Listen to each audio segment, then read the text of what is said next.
Le gouvernement rwandais a doublé le salaire des militaires. Dans leur caisse vide, là, le peu, ils ont sacrifié l'enseignement, donc ils ont fermé les universités.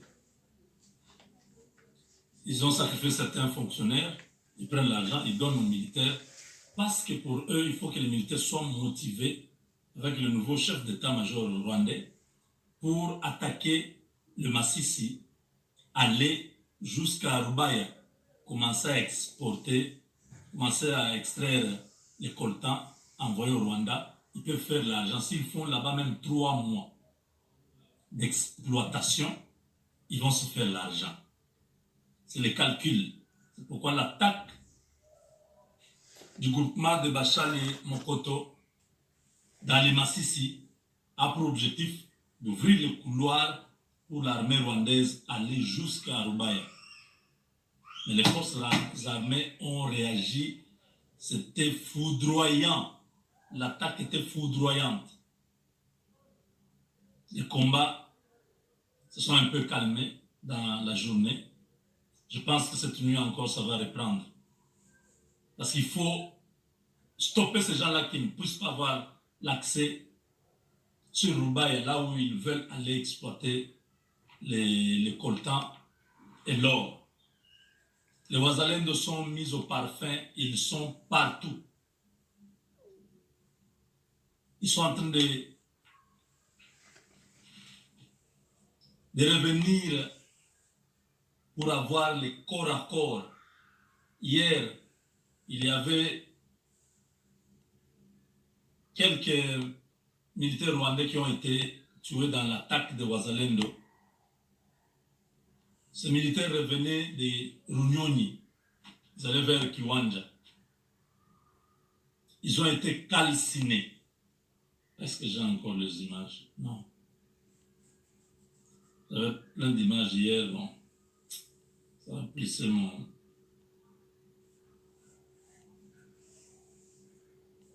téléphone. Donc on a vraiment, on a canardé.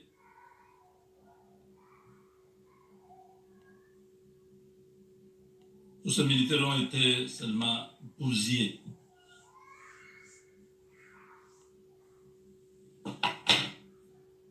On leur a même demandé qu'ils reviennent encore.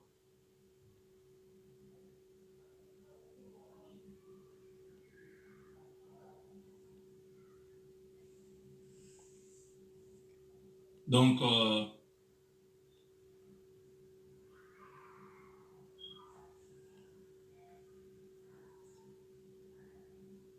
non, ce n'est pas ça.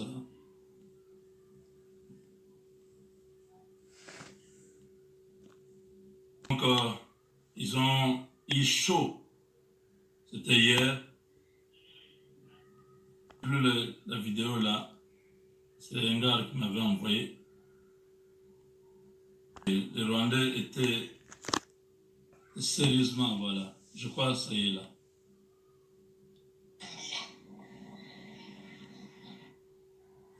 Donc, suivez, c'est un Muzalendo qui parle là. Ils ont fait une opération terrible, terrible. Les militaires rwandais venaient de Runyoni. Ils étaient en train de patrouiller. Vous voyez, hein? Petit Bango. Bormo, je vous ai dit qu'il y a du matériel militaire terrible là-bas. Et les Wazalendo sont maintenant comme des militaires. Parce que les instructeurs là sont en train de les enseigner aussi comment utiliser tous ces matériels. Vous voyez? Frappe, Mutuke, Panzani, tous ces militaires RDF sont venus laisser leur peau au Congo. Pauvres jeunes gens, en moyenne 22-25 ans. Donc c'est finalement une première depuis, oui, parce que ça fait presque 3 mois qu'il y a eu la trêve. On dit guerre Rwanda-RDC, c'est finalement une première depuis l'offensive et l'occupation de la cité de Kiwanja par le RDF, l'armée rwandaise. Aujourd'hui, l'équipe de commando avec les résistants Wazalendo ont marqué leur présence en pleine cité de Kiwanja, où ils ont attaqué dans la périphérie un convoi lourdement armé des militaires rwandais. Et du côté congolais, les Wazalendo étaient bien en place lorsque l'équipe de commando lançait l'assaut et les Wazalendo ont achevé ces criminels qui ont été tous neutralisés. Écoutez maintenant. Hii ni taarifa kwa imbwa zote za Kitusi zenye ziko mwa group. Tulisikia kama Mkongo mushatia plus ya 2000 imbwa za RDF na kwa zingine imbwa zilikuwa mformation, zingine zilikuwa Reunioni, zingine zilitoka Rwanda ngambo ya Kibeo.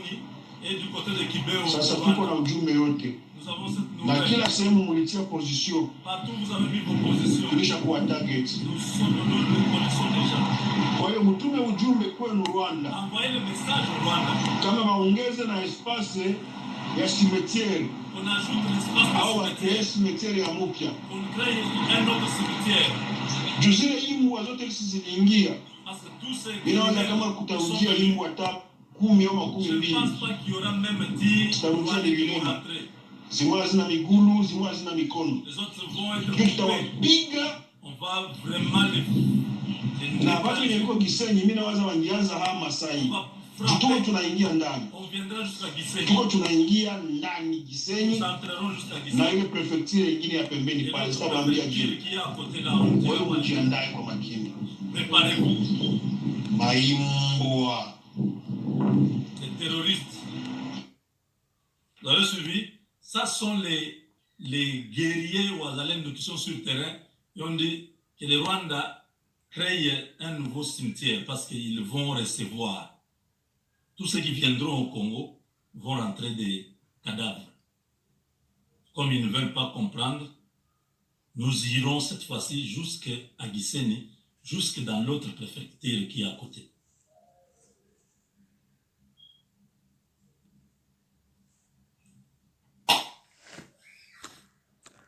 noneho tubishyira mu kigoyi noneho iyo uririmba ko ndambara ya ndero uba wumva ari ikintu kiri kubomba ari na bombe ndambara ya ndero oya ndayo ndambara ya ndero yarinze Kagame zandinda ndambara ya ndero mu kagari ndambara ya ndero oya ndayo ndambara ya ndero yarinze Kagame zandinda ndambara ya ndero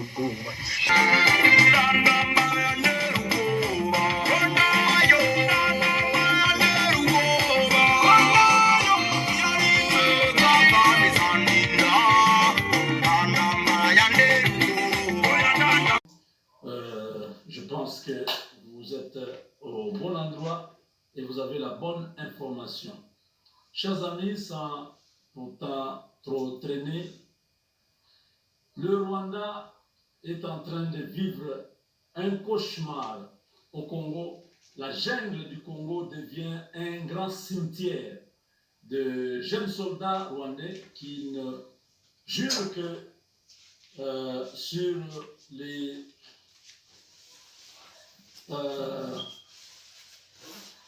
la désertion. Beaucoup sont en train de déserter parce que le militaire rwandais commence à souhaiter Félix Tshisekedi que Paul Kagame. Ça, ce sont les confidences que nous avons eues des sources sur le terrain, des militaires qui se sont rendus, qui ont dit que nous Paul Kagame signifie la mort. Félix Tshisekedi signifie la vie. Donc si nous restons avec Paul Kagame, nous sommes condamnés à mourir. Mais si nous venons du côté de Félix Tshisekedi, nous avons l'espoir de vivre. Comment cela? Alors ils disent que au Rwanda, tous les militaires savent que lorsqu'on t'envoie au Congo, 99% n'a pas la chance de rentrer vivant. Le Congo est devenu un enfer pour les militaires rwandais. Le Congo est en train de hanter, ça hante les militaires rwandais, ça apprivoise les militaires rwandais. Ça tire, il y a un aimant. Dès que vous entrez, vous voyez comme quand on est... C'est mon bouger, car oui, bouger c'est vivre. Alors pour... La brousse du Congo hante les militaires rwandais. Au point qu'ils perdent complètement le contrôle, ils oublient. Ils tirent sur leur capitaine, sur le major, ils tirent. Ils oublient que c'est leur chef. Donc l'esprit de 12 millions de morts est maintenant en action dans cette partie-là de l'Est du Congo. Et alors, ces Rwandais se disent, avec Kagame, nous sommes morts. Si nous allons du côté de Félix, nous allons vivre. Beaucoup de leurs amis ne sont pas rentrés. Eux-mêmes sont partis. Ils ont vu vraiment que c'est la mort. Beaucoup d'officiers sont en train de quitter l'armée. Ils se rendent en catimini au FARDC avec les drapeaux blancs pour dire nous ne sommes pas là pour la guerre, nous venons nous rendre. Gardez notre anonymat parce que nos familles seront exterminées. Protégez-nous, qu'ils considèrent que nous sommes morts et qu'on n'a pas retrouvé nos corps.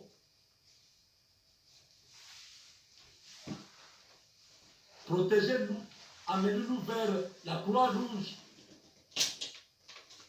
ou vers le Haut Commissariat pour les réfugiés. Les armes sont là. Nous rentrons dans la vie civile. Si on peut le faire sortir pour aller à l'étranger, nous avons la vie sauve. Si nous restons là-bas, on nous envoie obligatoirement au Congo. Les militaires de Kagame sont déjà sûrs que Kagame, il y a quelque chose qui va se passer là-bas. Il est vers la fin. Ils sont plus sûrs. Les années de gloire de Kagame sont derrière. Sont déjà passées. Les années où les minéraux congolais entraient au Rwanda, l'argent venait, il y avait une opulence, une bourgeoisie terrible. Ça ne vient plus. De plus en plus, ils se sont rendus compte qu'au Congo, on a fermé. Partout, on a fermé. Tshisekedi a donné des instructions que tout celui qui va oser faire passer des minéraux en 4 minutes vers le Rwanda, son sort, on ne sait pas. Donc, les militaires rwandais, en ce moment, ils se parlent. Ils disent, bon, on continue à se battre et on meurt aussi ici. Où on sera au FARDC. Le FARDC nous traite bien, nous protège, nous amène dans un processus où on les dépose au HCR ou bien à la Croix-Rouge, on leur dit, ça sont des militaires qui ont déserté, il faut les faire partir, sinon leur vie, c'est en danger.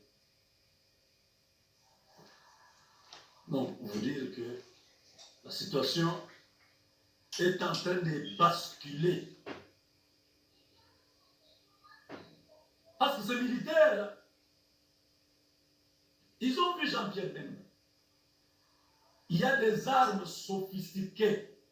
Bimubia Bidjila qui gagnent Nyunga ou Nyunga Où est le mousse?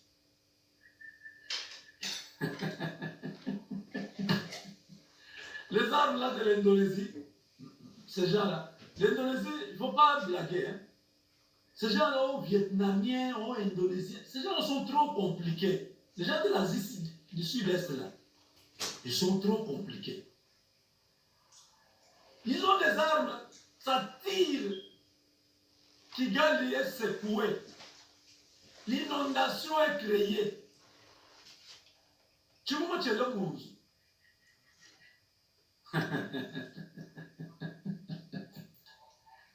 Et les militaires disent, et on abandonna la guerre, et on fouilla.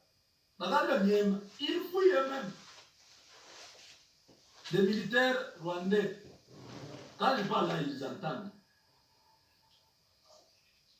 Identité non retrouvée. Les effectifs là qui sont, oui, ce sont les militaires. Ils sont déjà chez nous. Ne les cherchez pas là-bas. Ils sont chez nous. Ils sont en train d'abandonner. Et beaucoup d'autres vont suivre parce qu'ils savent que chez Tshisekedi c'est la vie, chez Kagame c'est la mort. Ils ne vont pas rester là-bas. Qui va accepter de continuer à vouloir aller se battre? Non, non. Ils ont dit non. Kagame va nous donner quoi? Il n'a plus rien. L'argent c'est au Congo. Tshisekedi a l'argent. Tshisekedi est bien. Son armée, ils sont bien. Des officiers qui n'ont plus confiance. Je vous ai dit que certains officiers ont fait partie de les familles. Non? Donc quelque chose va arriver au Rwanda. Ne suivez pas toute cette manipulation-là. Oh, ils ont des choses ici, ils ont des choses là-bas. Oui, j'ai vérifié. Il semble que l'Angola... non, on va parler ça dans la suite, hein, dans la deuxième partie. Je vais vous dire pourquoi il y a ce qu'il y a en Angola avec les Rwandais. J'ai vérifié. Kagame ne fait rien, il n'encercle personne, il n'a rien pour encercler le Congo. Il a combien de militaires? Il a quel budget? Sur les rangs, donc les classements, là, Kagame est où avec son armée? Même Burkina Faso dépasse les Rwandais. Même le Libéria est dans les classements. Là. Même quoi encore? Djibouti, non. Les petits pays là, pauvres africains là, sont sur les classements. Les Rwandais où avec son Kagame? Ils sont où? Ils sont nulle part. On ne vous dit pas qu'ils sont en train d'encercler le Congo, c'est faux. Ils sont en train de nous manipuler pour que nous puissions paniquer. Il ne faut pas paniquer. Ils mentent. Les terrains de Congo-Brazzaville et de l'Angola, tout ça en Centrafrique, tout ça, ils ne feront absolument rien. En effectif, ils n'ont pas des hommes. Leurs hommes sont en train de devenir des fumiers au Congo. Beaucoup ont voulu se sauver. Drapeau blanc. Ouais. Ne tirez pas. Ils ont agité le drapeau blanc. Les femmes de sang, mon capitaine. On a dit, on a petit en gambo. Capitaine a dit, ouais, les hommes. T'as bien. Les lieutenants regardent bien. Ils regardent, ils disent, bah là combien? C'est normalement, il y a 12.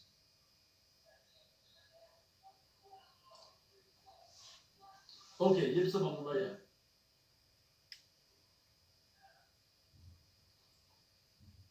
Alors, les femmes étaient comme ça. Ils sont venus. Qui êtes-vous? Non, nous sommes les militaires rwandais. Nous ne voulons pas mourir. Pourquoi? Non. Nous sommes venus nous rendre. Ah bon? Oui, protégez-nous. Nous ne voulons pas nous battre. Ok. Donnez vos armes. Vous êtes combien? Il y a vos amis qui se cachent? Non. Vous êtes avec qui d'autre?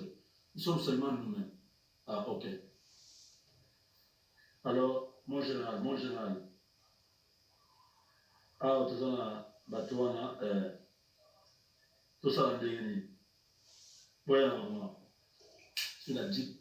Allez. La main là-bas. Bon, vous, quel est votre nom? nous sommes le 32e bataillon, et ceci, et notre colonel c'est tel, ainsi de suite. Nous, on ne veut plus se battre. Qu'est-ce que vous voulez?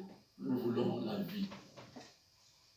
Déposez-nous comme des réfugiés, que nous puissions quitter le pays.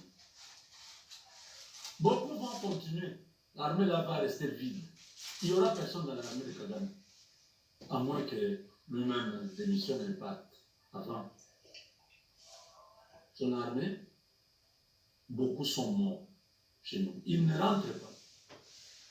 Lui continue à envoyer les renforts. On vous a pas dit, le conseil des ministres passé, le vendredi passé, Madame Rose Mutombo a dit que le Rwanda a encore envoyé des renforts. Jean-Luc, merci beaucoup pour les 2 euros. Que Dieu vous bénisse. Ici chez nous, ça fait 2,17 $, les 2 euros. Ah, c'est presque maintenant l'équivalence. Hein? Ah. Oui, Rose Mutombo, ministre de la Justice, fait l'intérim du ministre de la Défense, Jean-Pierre Demba, qui est en Indonésie, qui est allé chercher les... Moi, Chimano, pas mon bruit. Ça, c'est une nouvelle version de Chimucha Mamboui. Chimucha Mamboui, c'est très dangereux. Maintenant, c'est moi, Chimano. Ça, c'est un autre type de Chimama qui arrive de l'Indonésie. À tout ça, qui gagne, vibre. Et Chimucha là, Monzo.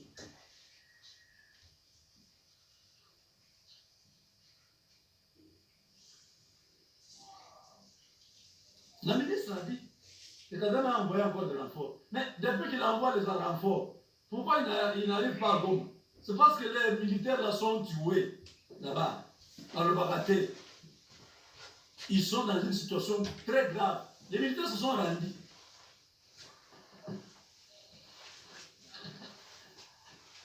Tous les frères de Kagame, ils ont dit non, comment nous on va mourir comme ça pour lui? Lui, il vit sa vie, il a l'argent partout, et nous, on va aller se sacrifier au Congo, jamais. Ça, c'est la nouvelle génération des jeunes militaires, là. Oui, ils ont dit non. Nous, on n'était pas là en 1994. Qu'est-ce que nous, on gagne dans ça? On n'était même pas là avec Abiyarimane. On va aller, les jeunes là de 20, 22 ans, oh, c'est eux là qui se sont libérés. Ils ont dit non, nous, on ne va pas se battre. Nous, on va aller à Londres. On va aller aux États-Unis étudier. Drapeau blanc.